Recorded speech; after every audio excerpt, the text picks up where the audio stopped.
Assalamualaikum warahmatullahi wabarakatuh. Perkenalkan, saya Lulu Sabina dengan NIM 222211195. Di sini saya akan menjelaskan tentang anamnesis dan pengkajian fisik pada wanita masa prakonsepsi. Nah, tentunya kita akan membahas terlebih dahulu tentang definisi dari prakonsepsi. Jadi, prakonsepsi atau masa sebelum hamil merupakan masa di mana sebelum terjadinya fertilisasi atau kehamilan atau terjadinya pertemuan antara sel ovum dan juga sel sperma. Jadi, biasanya pada perempuan maupun pada laki-laki, dari prakonsepsi ini merupakan fase sebelum terjadinya konsepsi. Jadi reproduksi ini merupakan hasil dari pembentukan kompleks dari interaksi berbagai proses, baik itu dari genetik, perilaku, biologis, dan lain sebagainya. Jadi tentunya proses prakonsepsi dialami oleh pria dan wanita sebagai tahap sebelum masa konsepsi. Di antaranya ada beberapa karakteristik dari periode prakonsepsi. Jadi ada beberapa karakteristik fisiologis, baik itu dari perubahan fisik dari fisiologis wanita dan juga pria. Di antaranya kita ketahui ya teman-teman bahwa untuk karakteristik fisiologi pria tentunya biasanya berkaitan dengan tentang maturasi sperma atau kematangan dari sperma. Jadi memang kemampuan reproduksi pada pria ditentukan dari interaksi antara hipotalamus, kelenjar pituitari, testis, dan juga fluktuasi dari si hormon. Nah, tentunya untuk perubahan karakteristik fisiologis pada pria ini tadi tentang maturasi atau kematangan sperma dan juga bagaimana sperma itu bisa diekspresikan atau dikeluarkan. Selanjutnya adalah tentang karakteristik sosial, di mana pada masa prakonsepsi ya berada pada masa dewasa awal, soal remaja ya sebelum dewasa akhir. Jadi karakteristik dari sosial antara pria dan wanita itu tidak jauh berbeda. Nah, selanjutnya kita akan membahas tentang kesehatan dalam periode prakonsepsi ini. Jadi kita ketahui tadi ada laki-laki dan wanita ya teman-teman. Jadi untuk wanita usia subur atau haus adalah wanita yang sedang dalam peralihan atau dari masa remaja akhir hingga usia dewasa awal. Nah, karakteristik dari wanita usia subur yang paling utama adalah ditandai dengan peristiwa fisiologis, yaitu di mana ketika organ reproduksinya sudah berkembang dengan sangat baik, di mana biasanya ditandai dengan adanya menstruasi. Tapi walaupun kita ketahui bahwa ketika prakonsepsi pada wanita usia subur ini terjadi ketika dia sudah mengalami peristiwa fisiologis seperti menstruasi, tetapi belum semua itu bisa menjadi indikator seorang perempuan telah ada pada fase wanita usia subur. Biasanya diasumsikan dengan wanita dewasa yang siap untuk menjadi seorang ibu. Tentunya pada masa ini banyak yang harus diperhatikan, khususnya adalah persiapan gizi karena untuk persiapan dari kehamilan dan juga menyusui. Teman-teman, kita tadi sudah membahas tentang perubahan fisiologis, baik itu pada masa prakonsepsi pria dan wanita, lalu juga bagaimana sih apa yang harus dilakukan dan bagaimana wanita usia subur itu. Lalu kita lanjut dengan konseling prakonsepsi. Jadi tentunya untuk prakonsepsi karena di definisi tadi adalah masa sebelum proses kehamilan ya teman-teman, tentunya itu adalah merupakan calon pengantin. Nah, calon pengantin perlu diberikan konseling mengenai resiko yang ada dan juga ditawarkan intervensi yang mungkin untuk memperbaiki prognosis kehamilannya.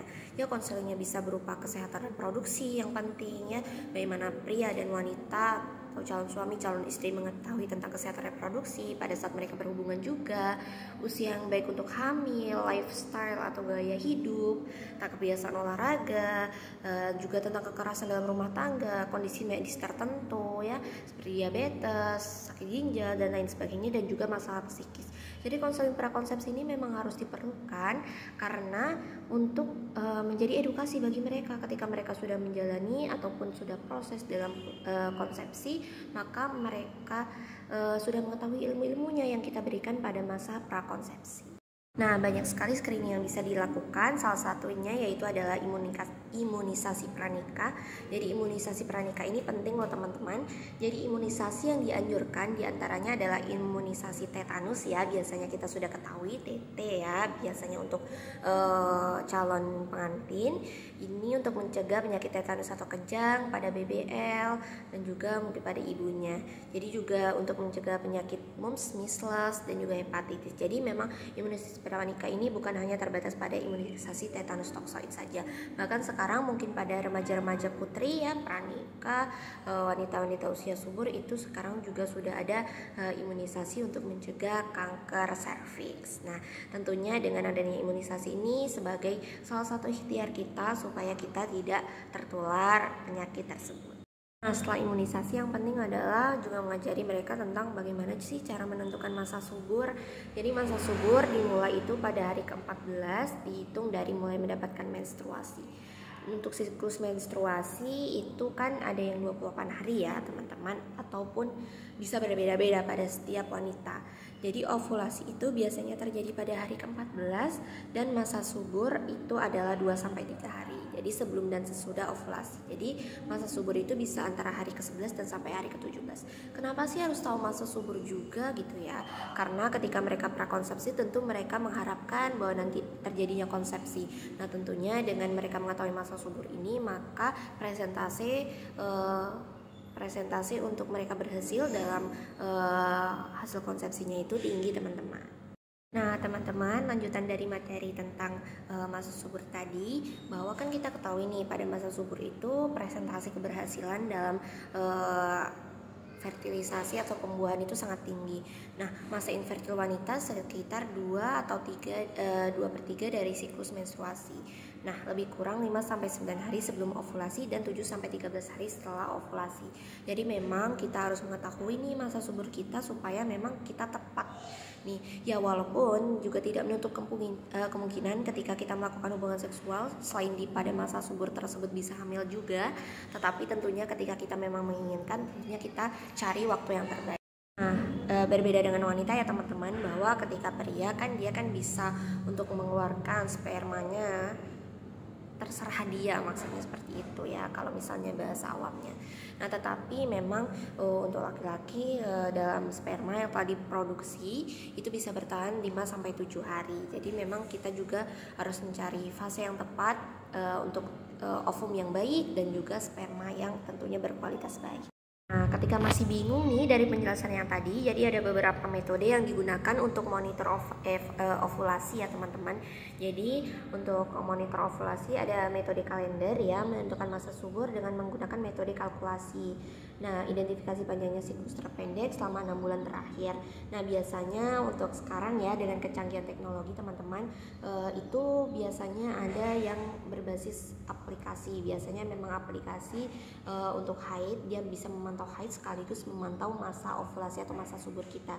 Jadi kita tinggal menambahkan misalnya seperti masa subur kita, lalu juga berapa biasanya kita haid 5-7 hari misalnya, ataupun 8 hari, atau metode atau haid yang memanjang misalnya sampai 10 hari lebih, itu bisa kita masukkan. Nah, nanti dia bisa menghitung sendiri. Jadi sudah ada pengingatnya nih, misalnya ada masa subur kita gitu. Lalu ada metode hari standar ya, penentuan masa subur dengan mengidentifikasi hari, sama seperti metode kalender ya teman-teman. Mungkin untuk penghitungannya ketika orang yang awam seperti itu mungkin sedikit lebih susah memahaminya, jadi bisa untuk menggunakan aplikasi itu. Tapi tetap misalnya lebih baik jika tahu hitungannya, maka mungkin lebih akurat dengan hitungan kita. Selanjutnya ada metode simptom termal atau STN ya. Simptom itu kayak tanda-tanda gejala ya, gejala cairan serviks yang menunjukkan aktivitas dari ovarium. Biasanya kalau kita merasa bahwa pada saat ovulasi itu seperti keputihan ya, seperti ada cairan tetapi itu bukan keputihan. Nah, itu salah satu juga tanda proses ovulasi ya. Selain itu juga ada bisa kita lihat mukus serviks ya, bisa diobservasi di vulva, nyeri payudara tapi bukan yang seperti seperti ada juga seperti sindrom premenstrual atau sebelum menstruasi, tapi dia tanda-tandanya mirip teman-teman dengan masa subur. Jadi kayak nyeri payudara, lalu juga kayak ada lendir-lendir itu tadi ya. Tapi kita memang harus bisa membedakan antara simptom-simptom ovulasi dan juga simptom premenstrual. Tentunya juga lebih akurat jika kita bisa melakukan perhitungan sendiri ataupun dengan metode di kalender tadi. seperti yang sudah saya juga singgung di awal, bahwa tentang masa prakonsepsi ini bukan hanya tentang bagaimana kita nih mengetahui apa saja perubahan fisiologisnya, bagaimana cara mengetahui masa subur, lalu juga tentang sosialnya, tapi juga kita harus memenuhi kebutuhan gizi pada masa prakonsepsi. Jadi pengaturan gizi sebelum hamil atau prakonsepsi juga harus memerlukan perhatian, karena status gizi yang baik akan menentukan kehamilan yang baik juga. Jadi karena pada kehamilan itu kita tentunya membutuhkan asupan gizi yang lebih baik, maka persiapan sebelum kehamilan itu merupakan periode yang sangat baik. Jadi ibu hamil pun yang memiliki misalnya kayak lilanya kecil, maka itu juga sebenarnya tidak disarankan, atau lebih baik dia untuk memperbarui dulu, atau bisa lebih baik dulu ya untuk status gizinya, baru dia diperkenankan hamil. Dan juga apalagi jika sampai ke anemia berat seperti itu. Jadi kebutuhan gizi pada masa prakonsepsi ini memang harus diperhatikan teman-teman, supaya ketika pada proses kehamilan terjadi, maka bisa terjadi kehamilan yang sehat. Nah, berkaitan juga dengan materi-materi sebelumnya. Jadi kita juga harus aware tentang kebutuhan gizi pada masa prakonsepsi, apalagi pada remaja-remaja seperti kita. Jadi kita kurangilah makan makanan yang seperti fast food, lebih ke real food ya, dengan gaya hidup yang sehat, kurangi begadang, lalu juga kita senantiasa berolahraga seperti itu. Maka hal-hal kecil yang kita lakukan pada masa prakonsepsi itu sangat berperan baik pada masa konsepsi. Kebutuhan gizi yang penting dikonsumsi kita ketahui tentu ya karbohidrat, cairan juga harus dipenuhi, lalu vitamin A, D, E, K, C, asam folat juga penting, protein, lemak, serat, zat besi apalagi.